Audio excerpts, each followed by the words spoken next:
Hello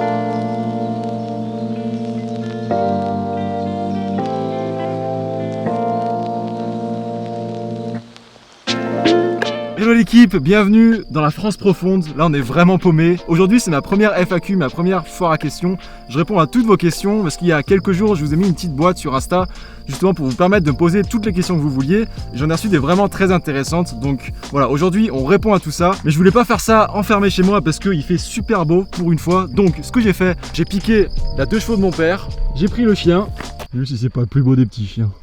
Et cette vidéo, c'est aussi l'occasion de vous parler de mon premier jeu concours. Il y a que des premières sur cette vidéo. Mais comme vous avez vu, on a dépassé les 10 000 abonnés sur la chaîne. C'est complètement fou, je pensais jamais atteindre cette barre. Donc encore une fois, merci à tous de vous être abonnés. Pour vous remercier d'être déjà 10 000 sur la chaîne, j'ai décidé de vous faire gagner un stabilisateur pour smartphone, le tout dernier DJI Osmo Mobile 4. Je vous propose ce jeu concours en partenariat avec Image Photo Lyon. Donc merci encore à eux, c'est là-bas où je prends tout mon matos photo et vidéo. Donc pour participer, ça se passe sur Instagram, sous cette publication que je viens juste de mettre sur Insta. Allez participer pour avoir une chance de gagner du coup ce stabilisateur. Donc voilà, ça c'est dit, on attaque les questions. La première question que je trouvais assez intéressante, c'est à quel moment tu t'es dit ça y est, je suis assez bon pour devenir pro? Et pour répondre à cette question, je pense clairement qu'il n'y a pas de moment où tu dis ok, je suis assez bon pour devenir pro. Le plus dur et l'étape que tout le monde appréhende, c'est de se lancer en fait. C'est ça le plus dur. Ça va forcément prendre plusieurs mois, voire plusieurs années pour commencer à se faire pas mal d'argent.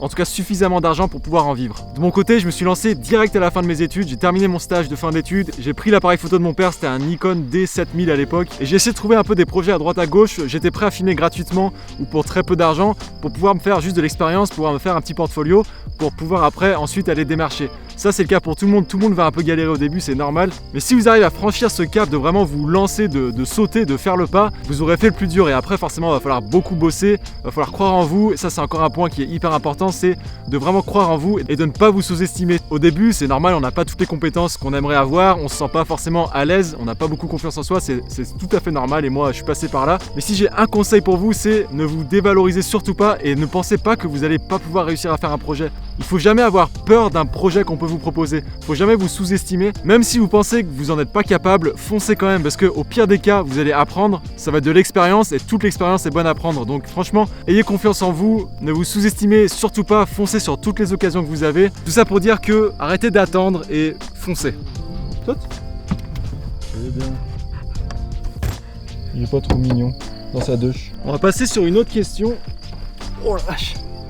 Et celle-là, on me la pose très souvent, c'est comment tu fais pour trouver des contrats et te faire repérer par des marques? Et la réponse, elle est toute simple, c'est que à 90%, les contrats que je trouve avec des marques, c'est grâce au bouche à oreille. C'est en faisant des vidéos pour un client, le client parle de toi à quelqu'un d'autre et du coup ce quelqu'un d'autre t'appelle. Et ça je pense que c'est pareil pour beaucoup de freelance, pas seulement dans la vidéo et la photo, mais voilà, clairement à 90% c'est comme ça que je trouve les clients pour qui je bosse. Après forcément ce qui aide c'est d'être bien présent sur les réseaux sociaux. Instagram ça marche vraiment bien, il faut profiter vraiment de toute cette visibilité que nous offrent les réseaux sociaux pour se faire connaître, pour créer une communauté. Les sites internet c'est pas mort non plus, je sais qu'il y a pas mal de personnes qui pensent aujourd'hui que les sites internet ça marche plus, mais c'est faux, il y a beaucoup de personnes qui me trouvent aussi grâce à mon site internet. Mais voilà, j'ai envie de vous dire bouche à oreille, réseaux sociaux, site internet. En plein kiff. Il y a pire comme cadre pour tourner une petite vidéo là. Un conseil pour un photographe vidéaste débutant. Donc mon conseil, ça va rejoindre un peu ce que je vous ai dit juste avant, c'est d'arrêter de réfléchir, de prendre votre caméra, de sortir faire des vidéos et juste de vous débrouiller par vous-même, d'essayer de trouver des solutions parce que c'est comme ça que moi j'ai tout appris en fait. 50% de tout ce que j'ai appris c'est grâce à YouTube, mais les 50 autres pourcents c'est juste en prenant ma caméra et en me démerdant sur des tournages, en essayant de trouver la solution tout seul. Donc mon conseil pour vous ce serait d'arrêter de trop regarder YouTube, mis à part mes vidéos bien entendu, de sortir, de faire des vidéos et de vous débrouiller tout seul.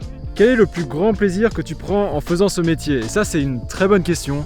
Et pour répondre très simplement à cette question, absolument tout. Il y a tout qui me plaît.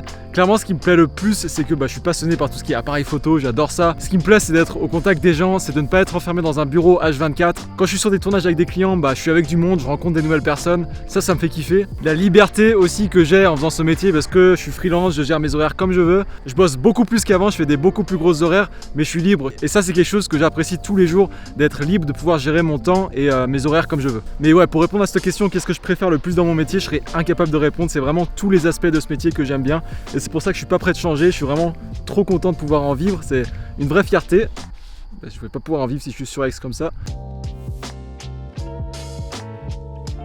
Ça fait combien de temps que tu as commencé la vidéo et pourquoi? Alors ça fait 4 ans et demi je crois que je me suis lancé dans la vidéo, j'ai commencé tout de suite à la fin de mes études. Et pourquoi? Alors ça c'est une anecdote que j'ai jamais partagée, c'est que juste avant du coup de me lancer dans la vidéo, j'étais en stage dans une entreprise et j'ai pu assister à un tournage où il y avait Tony Parker dessus. Donc moi, faut savoir que j'ai fait 20 ans de basket, donc Tony Parker c'était quelqu'un de quand même important pour moi, t'as eu? Et du coup, ce tournage, il va rester gravé en moi parce que je suis resté pendant 2 heures assis dans un coin à regarder tout ce qui se passait et ça me faisait juste rêver. J'avais l'impression que j'étais un petit gamin de 5 ans qui voyait toutes les caméras, je voyais Tony Parker qui se marrait avec le réalisateur et je me disais mais ça c'est ce que je veux faire, tu vois. Et maintenant quand je raconte ça 4 ans après, j'ai déjà eu la chance de filmer beaucoup de sportifs professionnels. Donc c'est pour ça que je vous dis, commencez tout de suite, voilà, foncez parce que ça peut arriver beaucoup plus vite que ce que vous pensez. Est-ce que tu prends des stagiaires? Donc ça, très bonne question et la réponse est oui. J'ai pris mon premier stagiaire il y a 2 mois, ça se passe super bien. Donc je pense que je vais en prendre plus régulièrement. Donc voilà, je balance ça comme ça. Si jamais ça vous intéresse de faire un stage dans le domaine de la vidéo et que vous êtes sur la région lyonnaise, n'hésitez pas à m'envoyer un petit mail à cette adresse juste ici. Envoyez-moi quelques références, quelques vidéos que vous faites et puis on verra si on peut bosser ensemble. Pourquoi pas? Ça peut être cool. D'ailleurs, c'est la première vidéo YouTube que je tourne avec mon nouvel appareil. J'ai pris l'A7S III, ça fait des mois que j'attends et je l'ai enfin pris. Donc là, je me vois dans le retour. Le petit écran inclinable là qu'on attend tous depuis des années, il est enfin là. Là, je peux voir que l'image est bien exposée. Je suis trop content d'enfin avoir cette bête dans les mains. C'est la folie, la mise au point est incroyable. Je sais pas si je vous en ferai une vidéo parce qu'il y a des milliers, des centaines de milliers de vidéos qui parlent déjà de l'A7S III. Mais voilà, on verra. En tout cas, c'est une folie. Question suivante, je l'ai lu il y a 2 secondes mais je m'en souviens plus. Ah oui, c'est quoi tes objectifs pro sur du long terme? Donc sur du long terme, j'ai envie de développer YouTube. Ça c'est une de mes priorités, je prends beaucoup de plaisir à faire des vidéos YouTube. Je vois que ça commence à vous plaire un petit peu, on commence à créer une communauté sympa. Donc voilà, mon objectif c'est de grandir sur YouTube, de faire plus de vidéos sur YouTube. Et à côté de ça, pourquoi pas commencer à créer un peu une équipe. Parce que comme je vous le disais, j'ai pris un stagiaire, je commence à prendre goût un peu à bosser avec du monde. Objectif à long terme, peut-être créer une agence, je sais pas, peut-être. Bosser sur des plus grosses prods, pourquoi pas sur de la télé, ça me ferait vraiment kiffer. Donc voilà, ça c'est sur du plus long terme. Mais à l'heure actuelle, pour tout vous dire, je prends beaucoup de plaisir à bosser avec mes clients actuels. Et d'ailleurs ça m'amène à une question que j'ai reçue aussi. Quel type de vidéo réalises-tu actuellement en pro et quel type de vidéo est la plus rentable actuellement? Je réalise beaucoup de différents types de vidéos et c'est ça que j'aime bien aussi avec la vidéo, c'est qu'on peut bosser pour des entreprises qui sont complètement différentes. En ce moment je bosse beaucoup, je vais bouger parce qu'il y a les voitures qui passent derrière tout à l'heure. En ce moment je bosse beaucoup pour 2 influenceurs fitness. Ça me fait kiffer, j'adore le sport comme je vous le disais. Ça fait quelques mois que je réduis un peu la quantité de projets que j'accepte parce que c'est tentant d'accepter plein de projets. Forcément, on voit aussi le côté argent qui est important parce que c'est notre métier, voilà, on dépend que des vidéos. Donc c'est tentant d'accepter plein de projets, mais on se rend vite compte que c'est pas possible de faire correctement toutes ces vidéos. On n'a pas le temps, clairement. Donc maintenant, je me focus vraiment sur une poignée de clients. J'ai la chance d'avoir des clients réguliers qui reviennent très souvent vers moi. Et après, quels sont les projets les plus rentables? Bah là, il n'y a vraiment pas de règle. Ça dépend du client, ça dépend de la demande. Il n'y a pas d'industrie où c'est plus rentable, où il y a plus d'argent. Tu peux réaliser une vidéo pour un jardinier qui a 300 € de budget et celui d'à côté il va avoir 9000 € de budget. Donc ça dépend vraiment de la demande du client, mais il n'y a pas de règle là-dedans. Encore une fois, moi ce que j'aime bien c'est toucher un peu à tout. Il y a pas mal de personnes qui se diraient que c'est important de se focaliser sur un type de vidéo. Moi je suis pas du tout d'accord avec ça. Ce que j'adore le plus dans ce que je fais, c'est la diversité des projets que j'ai.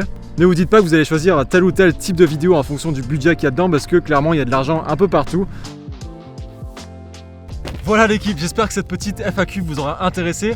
Je voulais vous dire une dernière chose avant de me barrer parce qu'il commence vraiment à cailler. J'ai envie de lancer un nouveau petit truc sur ma chaîne YouTube, c'est que à la fin de chacune de mes vidéos, je vais répondre à une de vos questions que vous me posez dans les commentaires. Donc voilà, si vous avez d'autres questions, posez-moi tout dans les commentaires et à la fin de toutes mes vidéos YouTube, je répondrai à une de ces questions. Voilà, c'est tout ce que j'avais pour vous. Merci beaucoup d'avoir suivi cette vidéo jusqu'ici. Prenez soin de vous.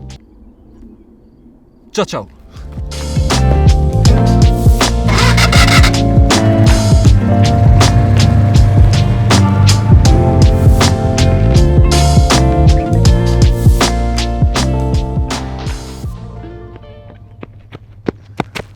C'est toujours aussi chiant de faire ça là.